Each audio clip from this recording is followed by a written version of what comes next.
What's going on, everybody? It's Dot Bets. We're checking back in. We got our final major of the week or of the year, coming at you guys here with the Open Championship. As always, one of the more wild ones, wide open as always. But man, I'm excited to get after it tonight with my man at Teaser Nation. How are we feeling this evening? Good, man. It's going to be a tough one to really cap. It's just hard with the link style isn't my favorite. Just like we kind of saw last week with the Scottish Open. Obviously we got Fleetwood top 20. It was pretty easy, but we didn't really do too good. Tournament matchup, Schauffele over Hovland didn't hit. Just didn't do much over the weekend. Schauffele. We had Hatton in the mix. Because since we couldn't really watch it, I'm not getting up at 5 a.m. to watch. So like I didn't even know Hatton had the lead going into hole 14. So like that kind of made me mad even more because he was at 13 under and just blew up the last 6 holes. So I kind of rewatching this dude's like he's screaming at his 3-footer and stuff. Oh, he was an animal. He's so animated. It's awesome to watch. Because that's how I am on the golf course. I love it. Yeah, I don't even. It's not very professional, but. Yeah, it's just like I don't know if that like affects him down the stretch. It might. I don't know because he hasn't won since 2020. So I may be going back to the well again this week, but that's for later. Yeah, I thought after round 3, Fleetwood and Lowry going up there, and I'm like, all right, Fleetwood's come on, keep going. And Lowry too. He just didn't do anything. I sent the meme was like do something to Fleetwood on Sunday. I'm like, what are you doing, bud? Come on.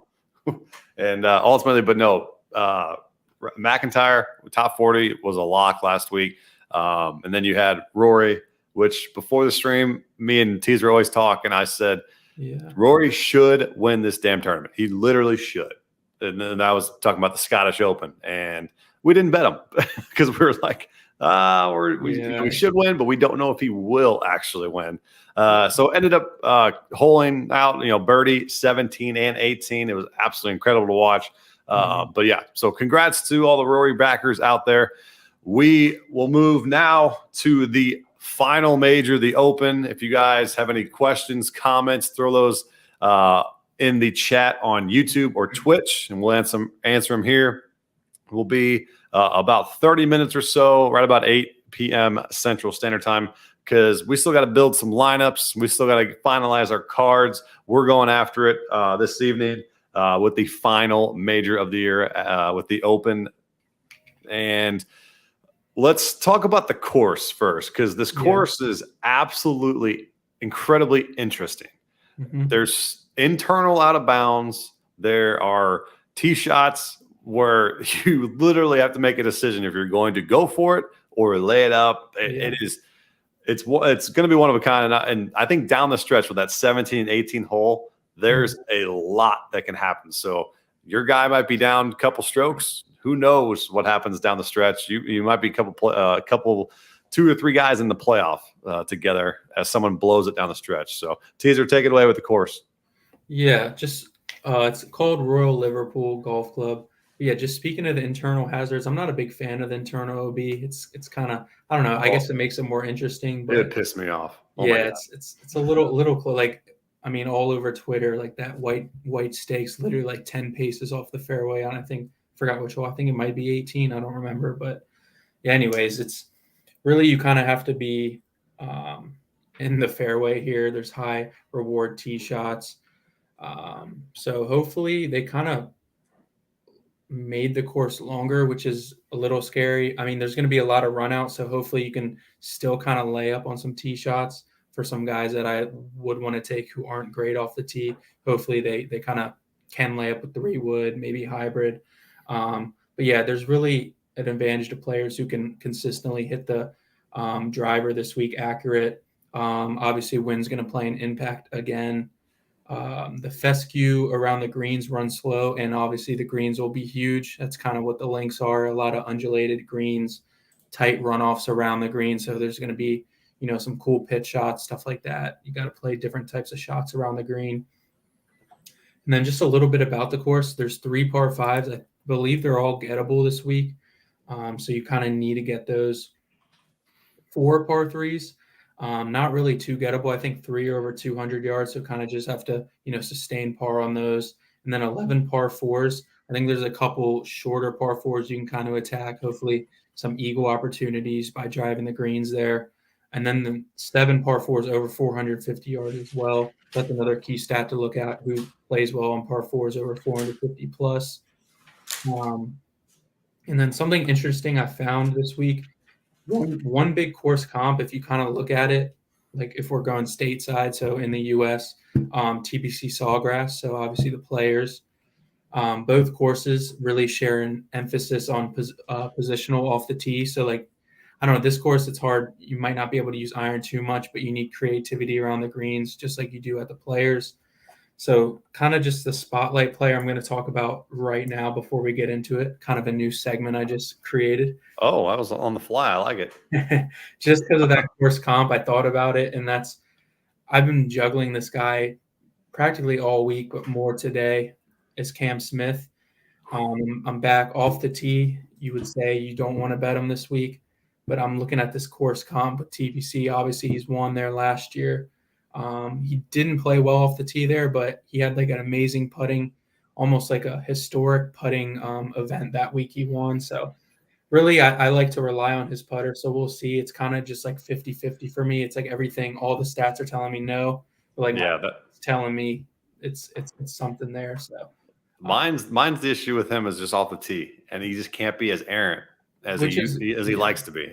That's the only thing that's holding me back from Cam Smith this week.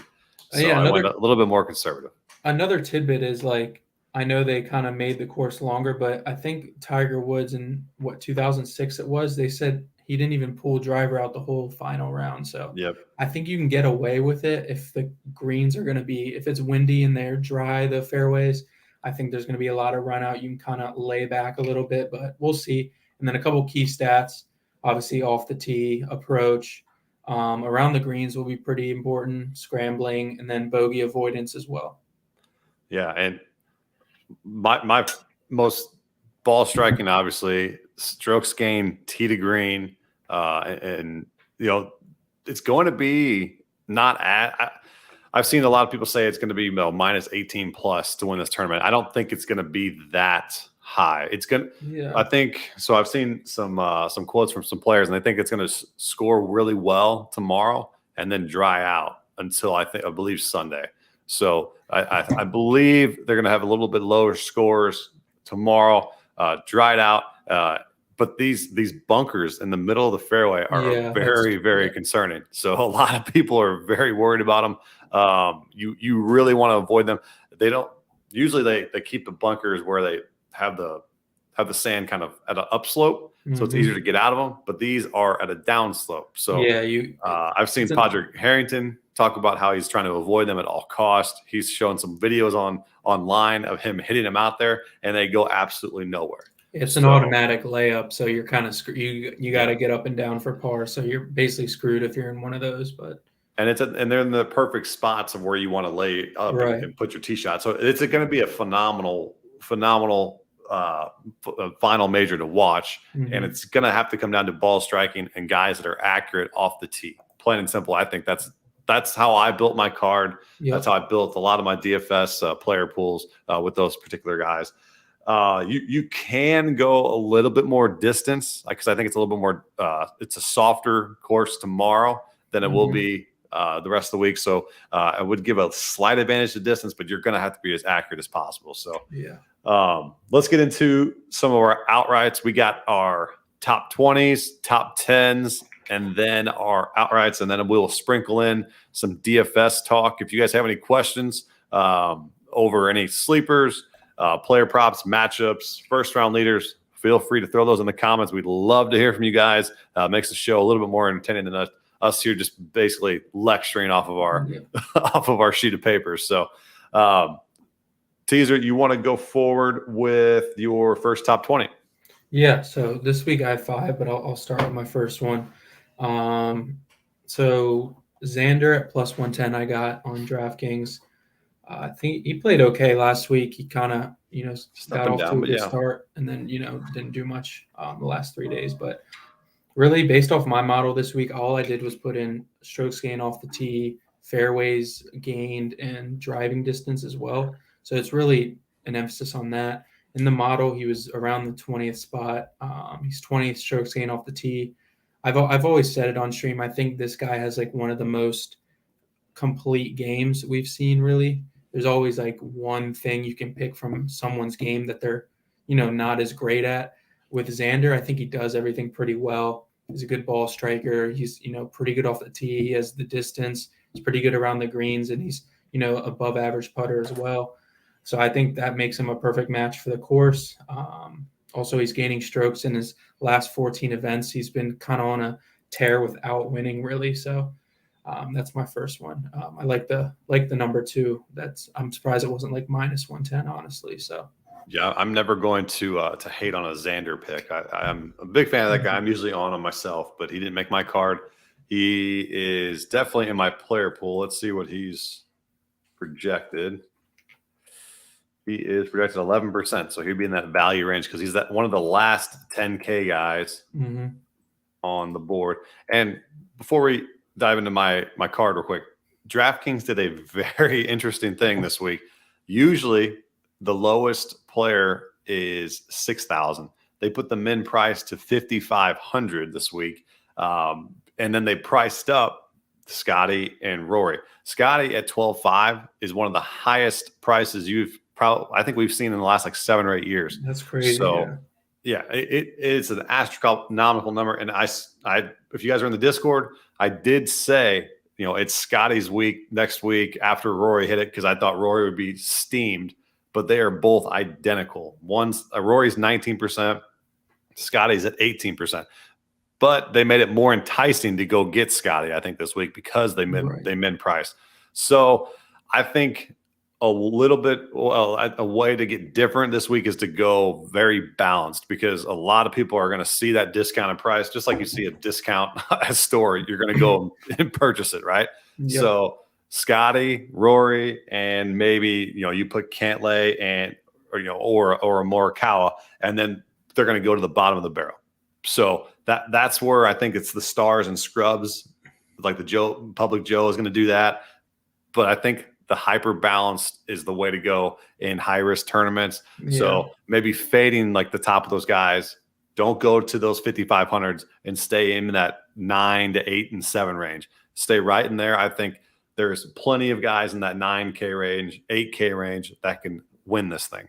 So we'll give you guys a couple of those down at the end of the show. But man, I think that is the best way to attack DFS this week. So that leads to one of my guys that I think can win this thing and has won this before at a top 20.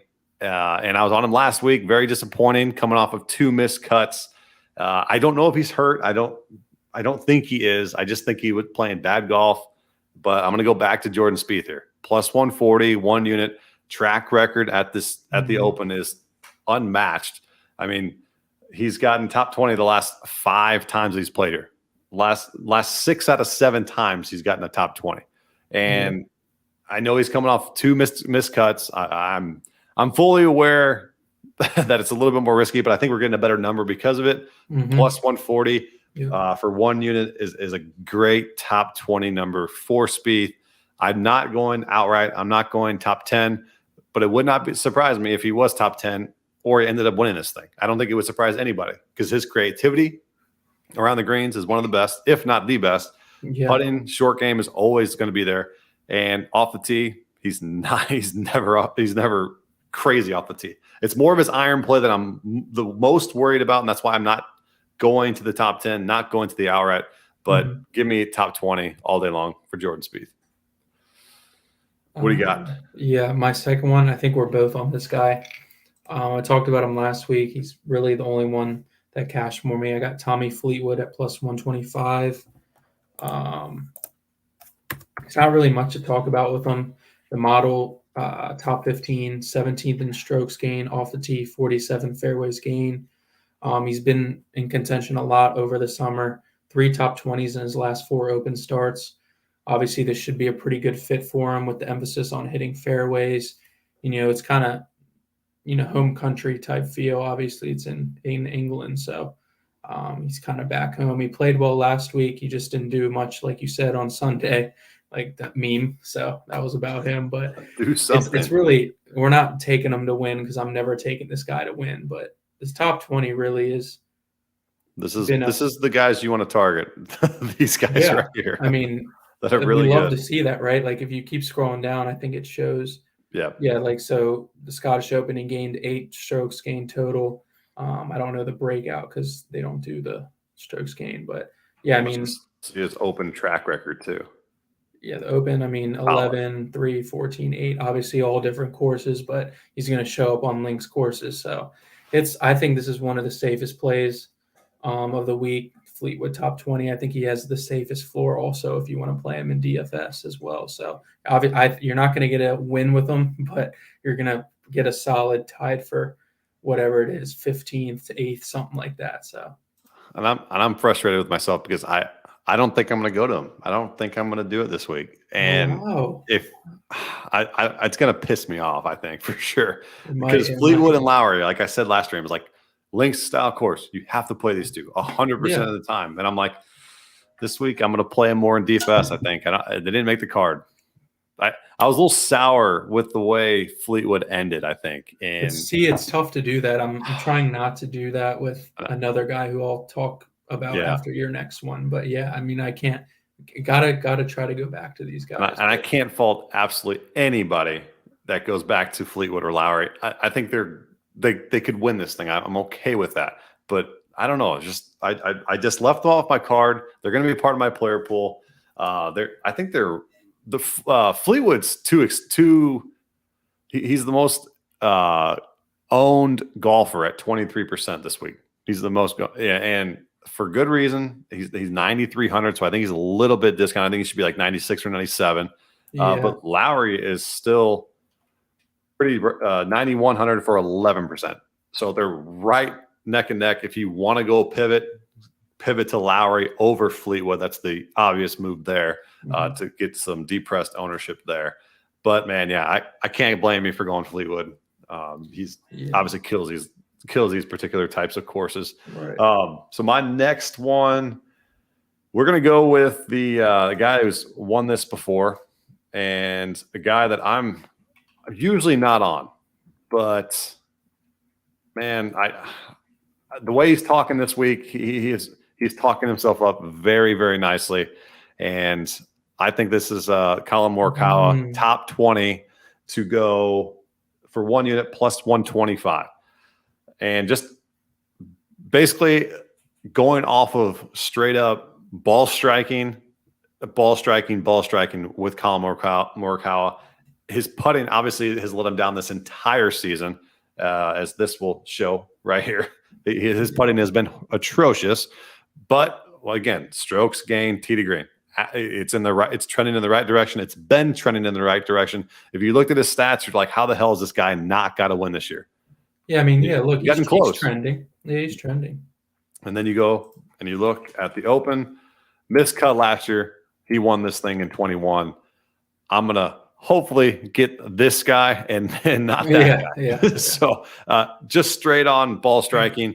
Straight out the tee, he's going to be competitive. Morikawa is a guy who I will mention later on in the show as well, but I love the top 20 number at plus 125. I like that as well. Who's your next guy? I'll talk to him as well. Yeah, I'll rattle 2 off here since I have 5, so I'll do 3 and 4 here. So this is the guy I talked about. I don't want to be, mad at, and I'm actually going back to, and that's Tyrrell Hatton at plus 125. Hatton. I wanted to pick it either between him or Fleetwood, but I'm just going to go both. It's a major week, so we're gonna play with some more money here. But I can't wait to just watch him throw his clubs. I'm so excited. Yeah, like it's tough to like take this guy, but like if you scroll down, right, we'll just go through this model. I mean, you can look at the year he's had so far, like just his finishes. So if we check, yeah, so like here we got a 6th, 27th, 3rd, 12th, 15th. I mean, he's been on a tear this year. He's had one miscut in his last 12 starts right there. So, I mean, everything checks out. It's really just a matter of him. I'll talk about him later as well. But yeah, top 20 is obviously more safe with him. Once again, this is the one spot that I think he's like struggled with, which is strokes gained around the green. And yeah, it's surprising because I thought he'd be a little bit better, but that's mostly where I've seen him just more disgusted. The watching him play, he like just has a shitty chip shot around the green, and he's like, this is terrible. Yeah, what the hell am I doing? I just then he just implodes. Hope his irons are on then, because I'm banking on. Well, also like the links courses, it's a little different chipping, right? Like I mean, it's gonna be right. I think he's more comfortable chipping around there. It's more what he's used to. I would say it's definitely a lot different around the greens than it is in the United States. So maybe, obviously, we can't tell what he did last week because they don't do strokes gained like that. But the Open, yeah, I mean, the top 20 I think is pretty safe with him. He's been decent at the Open. Looks like a couple top 20s there. A lot of miscuts. I mean, that was like 8 years ago at this point. So yeah, he's in a good place with his game. I think he's pretty confident. So yeah, I mean, I think it's a pretty safe bet. And then my fourth one, I'll just go over. I will say for the record and for the show, I am also on Tyrell Hatton as well for plus 115 for a top 20. Cool. So that'll be my last one. Awesome. Okay. Yes, I'll roll through my last two then. This guy, obviously, is my favorite player, Dustin Johnson, plus 150. I love that. My guy. Yeah, I love it at plus 150. I haven't really taken him much in the majors this year, but I do like the spot here. He's obviously the guy. You know, he shows up. He's one of the elite of the generation, so he's going to show up anywhere. But he played well. We don't have much to go off, obviously, because he's on LIV. He did place well in LIV tournaments recently. He was, I believe, top 10 in the U.S. Open. Yeah, he was 10th. That one hole kind of screwed him. He probably should have won. He was like 7 over on that one hole for the week. So played pretty well there. 2 top 10s in a row at the Open.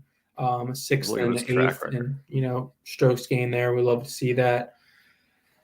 He's always known to be driving distance guy. He's really good off the tee. Sometimes he sprays it, but not as much. If that fades on, he'll be good. So I mean, I'm looking for him to be in contention with his prowess off the tee. So I honestly think I do not have him outright this week, but I think he could win and surprise some people. So that's another guy.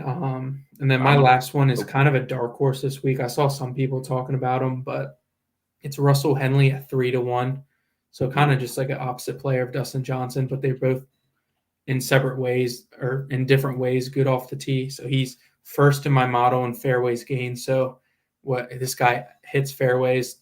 For some reason, I bet this guy a lot. I don't know why. I'm like a sucker for Russell Henley. I don't get it, but he actually plays. If you look at his majors, he plays pretty decently. 14th at the U.S. Open. Usually more of a birdie fest guy. He's 4th in the Masters this year as well. So he's kind of been showing up at majors recently.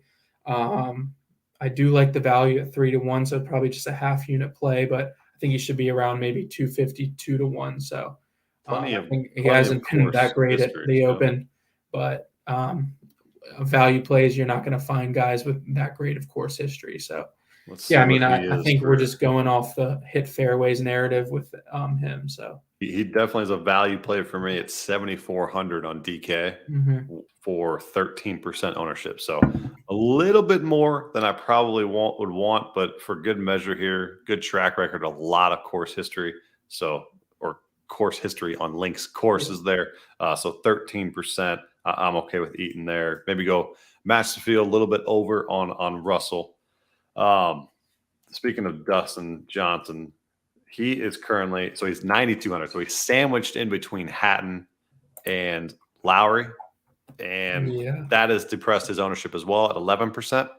So at 9,200, I think it's a good pivot. Yeah. And that leads me into my first top 10 of the week, which is my man, Dustin Johnson. For all the reasons, basically, you have already described here. His track record, just ball striking. The only thing I worry about is him just being, I don't even know if you can be too long at this course, but I think him, his main thing is he's going to have a lot of decisions to make on the tee. And I don't think he's going to pull the driver out as much, but maybe he says, screw it, I'm going to go for it. And it ends up driving it past most of those bunkers. But I think the way he plays, with his irons and his hybrids or whatnot, I really think he can tear this golf course up. Hopefully his putter gets going. Obviously we haven't seen much of him besides those majors, but he has been showing up at these majors. So we cast him I think the last major he got top 10. I think I was on him as well there. So it's plus 300. It's a great number. Plus 300 for a half unit. I'm totally down for DJ to get here and make some noise at the Open. So you got any other top 10s? Well, first, it's funny though. It's like these bunkers that are strategically paced. It is interesting for guys like that because I think Dustin probably can carry driver over the, you know what I mean? But his three was probably So like, does he go for it or lay back and risk with three? But then he goes over it and it goes into the thick rough. Yeah, that's another. So that's thing, where that. So I mean, I don't know, it's hard to overpower. What you're saying, which is a good point. But I think you have this guy too. I'll let you kind of talk about him as well. But Brooks Koepka, I think I'm going to piggyback him off you since we talked about him before the show. But I like 2-1 there. I kind of wanted to find a way to play Brooks in a way. I didn't get on him outright. I'm just not really comfortable with him outright. And that's like weird to say because, he's great in majors, but I'm just not feeling him this week. But obviously the top 10, you still have some room for error there, but I think he's obviously still going to be in contention. So, yeah, I mean, I like him as well. He's a little scary off the tee sometimes, kind of sprays it. But like we said, he's a majors guy. I'm curious to see what has he done in the Opens. I haven't really looked very well. Okay, besides last year's miscut, he's top 10 3 of the last 4 years. Okay, so it's not like last 5 now. Besides the miscut. Yeah, so that's good to know. Like, last year he was hurt anyway, so I'm not going to look at that. But that's true. That's very true. That's 6'4", 39, 6'10". Yeah, I mean, it's just major Brooks. So yeah, I mean, I like the top 10, so I'm going to go with that on it with you. Yeah, you said it right there. Major Brooks, guy is a ball striking king. I mean, you got Scotty, and then you have basically Brooks Koepka.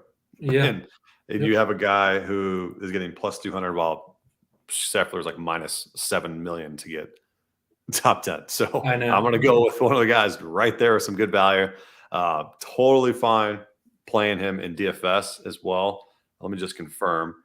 But yeah, he's at 10%. He might come in below 10% because I've seen some guys on him, but like usually it's like a Brooks week where everybody is literally saying you have to play Brooks. But this is not that kind of week, and I think we're getting a discounted price. He's 10-4, so one of those guys where maybe you do some type of a hybrid bounce where you're not going to 12-5, you're not going to 11-9, Scotty or Rory, but you're going mid-tier 10. Mid-tier 9, mid-tier 8, and then kind of seeing how your hybrid balanced lineup looks. But I think clicking on Brooks, having your starting spot go to Brooks, I can't complain there. Cannot complain whatsoever. So yeah, give me Brooks plus 200 for a half a unit to be top 10 this week. And then I'll roll right into my last one. And this is a guy that, God, I just cannot stand. But somehow, some way, he's found my card, which is disturbing. And this is basically because I don't even want to call it a model play, but me and Teaser have talked multiple times, and we have just faded people at the top of the model each and every week because we're like, we're not going to be them. We're not going to be those guys that just say, there's a model this, model that, But this week I'm going to do it. I'm a sucker this week, and I don't know why. I can talk myself into it because he has great coastal track record, and this is the one major that he has played better than most. And I'm sure most of you guys watching probably know who I'm going to talk about. And it is this guy right here, Patrick goddamn Turtle Cantlay. Yeah. So yeah, it's all good. I mean, stats are all damn good. And that's why it leads me to this top 10 instead of an outright. And once again, you are getting a complete discount at this guy. He was so, but not as much anymore, but he's 9.9 on DK. He was sub 10%, and then he got hit multiple times at different sports books and got steamed to already 14% on. So he's going to be a guy that gets steamed a little bit more. So that's good when you see kind of everyone gravitate towards somebody that I think the whole industry just despises at times. Yeah. So it means that, yeah, this guy can stroke the goddamn club, hit the damn ball for sure. But man, I mean, he's got a pretty good track record at the Open. 12th, 41st, missed cut in 21, and then a top 10 last year. He's just been known to not show up in majors. And I don't even know if it's that. I don't know if it's not showing up. It's just he just hasn't won. And I think that's what sticks in people's brains, where it's like, no, he can't do it. I'm off him. He sucks in majors. And it's like he's finished top 10 in like the last like 4. So I mean, or 3 of the last 4, and it's like, all right. No, 4 of the last 4, yeah. Like all this. 4 of the last 4, yeah. I didn't even know this too because we looked it up before. It's U.S. Open 14, he got 14, Masters 14, so top 20, PGA 9th, and it's like he's up there. He's there. So yeah, it's plus 210, plus 210, top 10. I'm a sucker for it. I'm doing it for a half unit. I'm doing it. Tell me if I'm an idiot in the chat. Please tell me. I'm not necessarily fading him. I don't know if I mean, looking at his stats the past 4, it's not past 5 events, actually 5 top 20s in a row. It doesn't look like a bad play, but it's a hashtag model play, hashtag I'm an idiot play. He's gonna win now because hashtag let's freaking cash it. Yeah. Man. You got any other top 10s? I'm only gonna run Brooks this week, so only running Brooks. All right. Yeah. I'm the sucker for top 10s.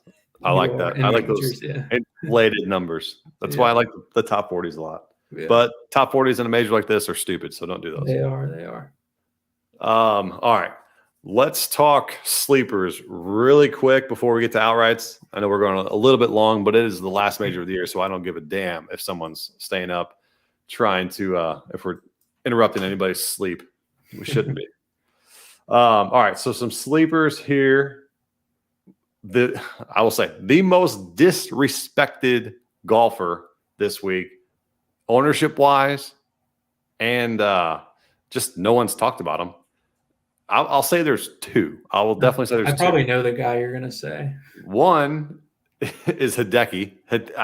Just no one wants to talk about Hideki. He is 3% owned. I mean, I don't even know what the hell his track record is, but you just can't leave Hideki at 3% ownership on DFS. So give me that guy all damn day. The Open, let's see. He's gotten 68th, 2 miscuts, 14th miscut, 18th, 39th, and the 6th. Give me that all day and day. You show me somebody that's random as hell and they have that track record, they're gonna say, yeah, I'm gonna take that guy. Only thing is he's 8,900, so that's where I think that it gets a little tricky there. Yeah. But then the other guy who I just think is priced, he's like sandwich is. Let me grab that. It is Fitzpatrick. So Fitzpatrick at sub 5% is absolutely wild, but it's because he's sandwiched between Morikawa and Hatton and Fleetwood, DJ and Jordan Spieth. So that's a stay away for me, Fitzpatrick. Stay away. If you're looking for a sleeper that can make some noise, I mean, he's a good pivot, a great pivot at less ownership. So those 2 stick out to me. And if you're looking, and those are sleepers that aren't cheap. So a lot of people get it twisted. Like a sleeper's got to be somebody that's 5,500 or 6,000. It's like you just find the right pivot that makes your lineup just a slight smidgen different, and you shoot up those leaderboards if you get that right one. Mm-hmm. So, all right, so let's go with some more cheap guys. Please, everybody out there, do not play Robert McIntyre, please. I mean, if you do, just play him in your low risk lineups. He is currently, I mean, he's obviously mispriced. Everybody with a brain knows that he's mispriced. Just he's at 17% ownership because he's 6,800. But the guy right below him, Jordan Smith at 7%. He might even dip below 5%. He's right up there with him playing these links course. Never a bad opinion to go to. Jordan Smith, who was very popular last week, and a couple other guys. Let's go to like the sub 6 and see if I like anybody down there. Oh, what's Song J M at? M is 8,300 at 3% on for an elite ball striker. He's 100 to 1 to win. And then Tom Kim. Remember we talked about Tom Kim last week? We did. Yeah. Obviously, he's up there. He was up there. He's 14% at 8,100. So a little bit more value, a little bit more chalk, but for good measure. Let me find one. Oh, you're gonna like this one, I think. Oh no, he's a little bit priced up. It was Gooch, but he was 7,800. You want to hear a sleeper that's going to be no one's ever said this week? Oh, I want to hear it. I don't think I've heard this guy's name one time. This is the most riskiest of them all, and that's Louis Oosthuizen. Hey, yeah, he's played this. He played it pretty well, hasn't he? This tournament before. He's just a majors guru, man. He's like Brooks Jr. But I mean, he hasn't been in. I mean, obviously, he came in second in the Open 12 years ago now. But yeah, I mean, he got third in 21. Yeah, I mean, he was there. He's always there. He just never wins. Second, I mean, it's not bad. What is he? Louis. It's got to be in Louis, 11%. He's at 6,900. That's a total misprice. But the one sleeper that I got, it's a 6,400. That's as low as I'm going to go right now on the stream. 4% on Thomas Dietrich. Weren't you on him last week? I wasn't, and I was pissed. It was 2 weeks ago. I thought you were on Dietrich. No, I was going to be on him last week, but I didn't end up. I switched. Oh, you did switch. Damn. Yeah. Yeah, he let's see what he did. What did he come in like? He had a good first round. Just 42nd. Yeah. He's got a 34th here and a missed cut. That's good for 6,400. Give me all that. Yep. All right, so those are some sleepers. But I think more of getting the right pivot. So not as many sub 5% low cost guys. It's more of get those sub 5% guys that are great pivots. Then it changes your lineup completely. So I hope that makes sense. If that doesn't make sense, please DM me or join the Discord, and I'll talk it further out with you guys on there. So all right, let's end the show. Let's get to our outrights. You go. How many you got? I have 4. You got 4. I got 3. So you start first. You have 2 or 3. You said. I got 3. Okay. Yeah, I'll go first one. I think we're both on this guy, but it was tough to pass up. We actually haven't talked about this guy yet this stream. I think he's obviously not coming under the radar like as a sleeper, but under the radar between the big 3. So he's probably the least talked about right now out of the big 3s, and that's Jon Rahm. DK boost, you can get him up to 17 to 1. I think 16 to 1 now, which is a pretty insane price on Jon Rahm. It's pretty crazy how the DK does this. It's like if one big 3 guy does well or wins that week, the next one slides, and then it's just been like it's just been around and around. Like we saw Rory slide a couple weeks ago. Now he wins. Now we see Rahm slide down the board. It's like I don't forget about this guy. I don't think he's in the best spot right now that he's been in the beginning of the year where he won 4 times. But he finishes – this was actually a pretty crazy clip that he does. He finishes top 10 in majors at a 40% clip in his career. So that's almost half the time. I did the math today on that. That's crazy. Yeah, so it's literally almost half the time. So half the time he's in contention. 2 top 20s in his last 3 starts at the Open. Obviously, recent form, for him. He had that miscut at the Travelers, not like his best course fit. So I don't really care. He's a majors guy. I did say he was going to get 2 majors this year. So obviously he needs to win this one for that to be right. So, he's, like I said, he still has 4 wins this year. So yeah, I mean, elite tee to green game, probably, I think the best still on the PGA. I think I would still take him over Rory, to be honest. But yeah, I mean, I like the 17-1. I don't think it gets any better than that. So, and yeah, I'm using my DK boost on him. So we got. I mean, you got to take that number. I got 16-1. Yeah, 16-1. You told me you got a 16-1 number on Rahm early on in the year. He was in that 600, 500 range or so. So I mean, it was.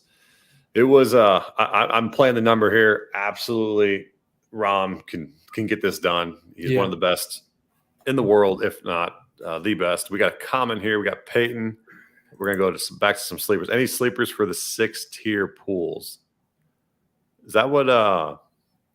Is that one of those like office pools that we got? That like they got going, those 6-tier pools? I don't know. I guess maybe Dietrich, Woodland, Shank. Well, I wouldn't touch Adam Shank or Woodland, but out of those 3, I would say Thomas Dietrich. But I do like. He said yeah, it is. So okay, so is that show that or give us an example of one pool to throw it in, and then we'll pick one of the favorites of the pool. But I mean, if it's Dietrich, Woodland, or Shank, out of there, I'd go Dietrich. Yep, I agree. Then I would go Woodland because I think Woodland irons can make a statement this week. He's always one of the best in the world at ball striking his irons. He's just everything else is a little flaky. Yep. Yeah, give us an example of a pool, and we'll give you our top ones in there for sure. Yeah. I'm still in the lead for my one and done, and I'm up by like 22 points, but I have to figure out who I'm playing this week, and I have not decided that. Let me check who I got available. Just a second. So I've already used used Rory, Xander, Morikawa, Fleetwood, Hatton, Connors, Rahm, Fitzpatrick, Tom Kim, Finau, Cantlay, Matsuyama, Scheffler, Lowry, Thigala, Spieth, Shank, Henley, and Hovland. Who the hell do I have left? Good luck with that one. Yeah, I'll figure that one out. I don't know if anybody's got any. Okay, here we go. So you got pick 6 golfers, 1 in each tier. So Rahm would be so tell us the 6 golfers in that tier. Yeah, which one is you're looking to tell us those 6 golfers, and then we'll pick you the top one. Yeah. Tier 2 would be guys like Cantlay and Fleetwood. Yeah. We know. Okay. Yeah, just give us that other tier, and you got to pick one out of those tiers for sure. Yeah. All right. Yeah. So I'll go second outright real quick. I wanted to get to this guy. I finally made my decision. I'm going to go with my gut. I like it. I'm going Cam Smith 20-1. Oh, you did it. I did. So, God, man, I had to. It's just, I mean, he obviously won his last start on LIV, which, I mean, a lot of people don't really care about, but being in form is being in form. It doesn't matter where you're winning. Like if a guy wins somewhere, that's something. So obviously he came back for the U.S. Open, 4th there, 9th at the PGA Championship, 30th at the Masters. I mean, he's another guy. I like trusting these elite guys. Really, it isn't scary off the tee. I've been kind of pondering that, but it's just tough because he's such an elite guy that like at the U.S. Open, they were like, oh, you have to hit fairways, and he didn't do that, and he came in 4th place.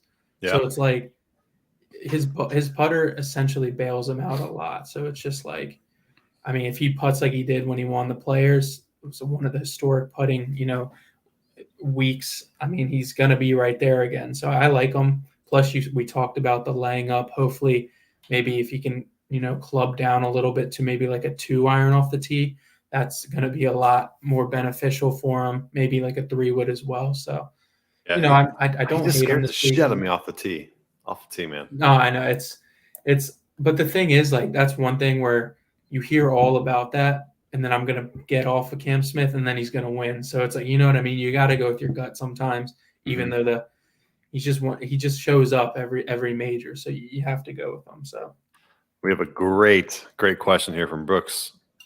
Appreciate you tuning in. What do you think about Hovland, man? He is been on my card and off the card, on the card, off the card. I was aiming for him to be a top 20 guy for me. So yeah. I would not be opposed if you play Hovland top 20. He has a great track record here. He's got 12th and a 4th.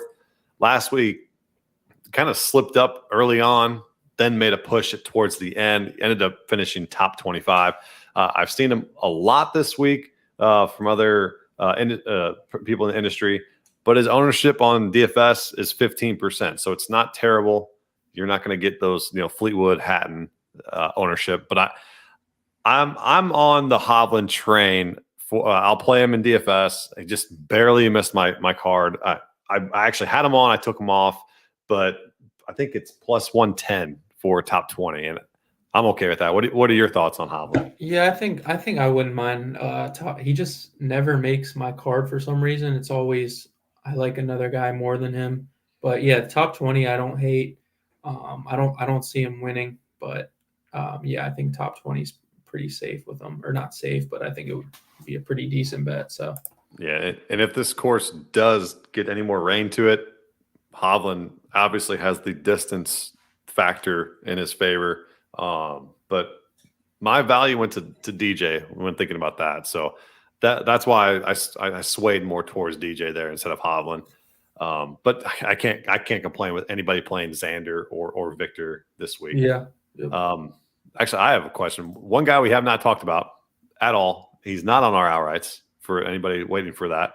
But Ricky Fowler, what are you doing with him this week? Dude, that guy. I'm so tired of I love the guy. Like, you can't hate Ricky Fowler, but my God, everyone just talks about him nonstop. I'm just not going to take Ricky Fowler at 20-1. Like, that's what I'm saying. It's a major. He doesn't win. Like, people act like it's just because he's won this year. Now it's like, oh, he's going to win a major. Like, no, it's not how it works. You know what I mean? Like, I'm not taking him this week. I mean, I think the market you'll look at him in is tournament matchups. You could potentially get a tournament matchup with him in it, but like now there's nowhere. Like, you had to bet him early on in the year. Now there's no value on him anywhere. I'm just not a big fan of Fowler at 20-1 to win. So yeah, he's got a heavy ownership in DFS. He's at 17%, 9,800. I'm going to spend either a little less to get Spieth or Morikawa, or pivot to Fitzpatrick, or go up and get Cantlay. That's how I'm playing it this week. Cantlay is maybe Fowler gets a little bit less ownership and Cantlay gets a little bit more, but I'm good with I'm okay if you add them to your player pool and maybe you add them to one or two lineups, but maybe you take a stand and just say, let's fade Ricky. But it's tough to fade Ricky completely. That's because he's the last 6 or 7 times, 2nd, 3rd, or 30th, 46th, 22nd, 28th, 6th, and then 53rd at the Open. I mean, it's a great links player, and he's in great form too. So it's hard to fade Ricky. The value for me was just not there for betting purposes. Yep.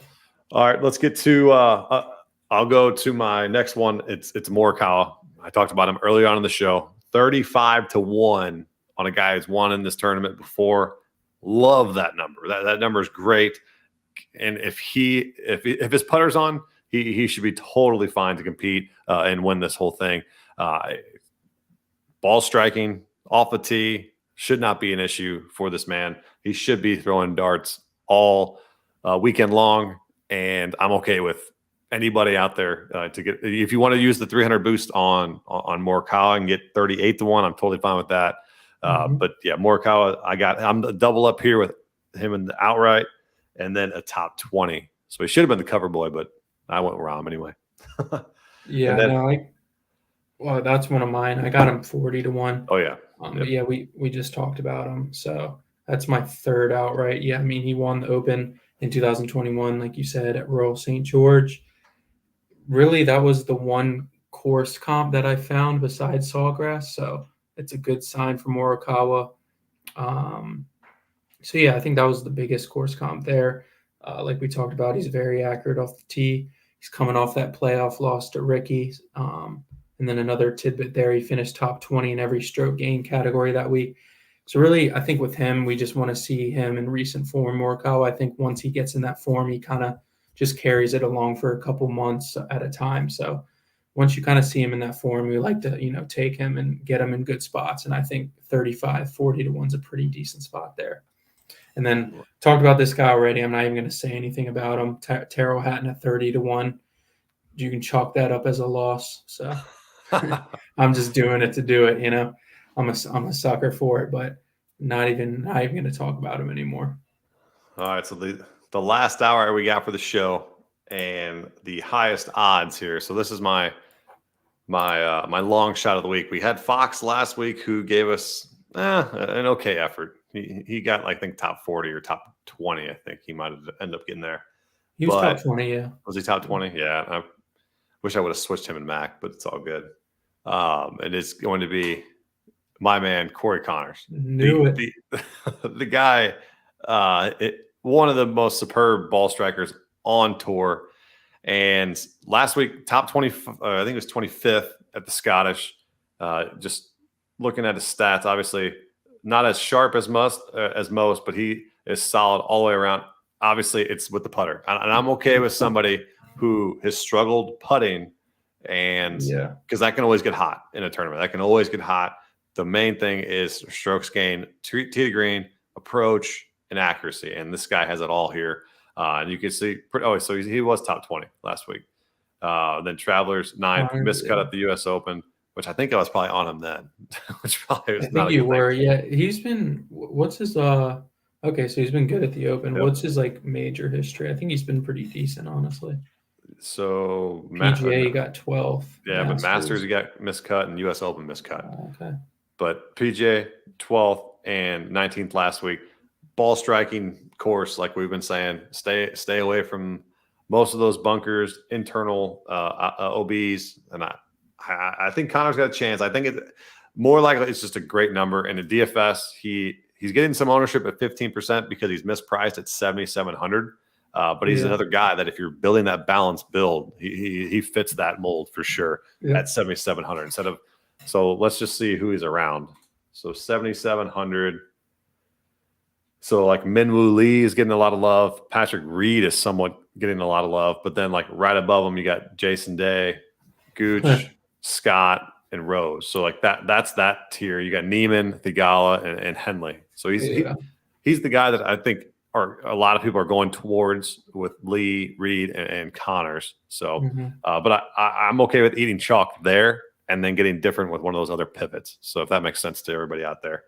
All right, so a lot of information, almost an hour stream, which is pretty wild. But this is fun. I love the engagement. Love the last final major of the year.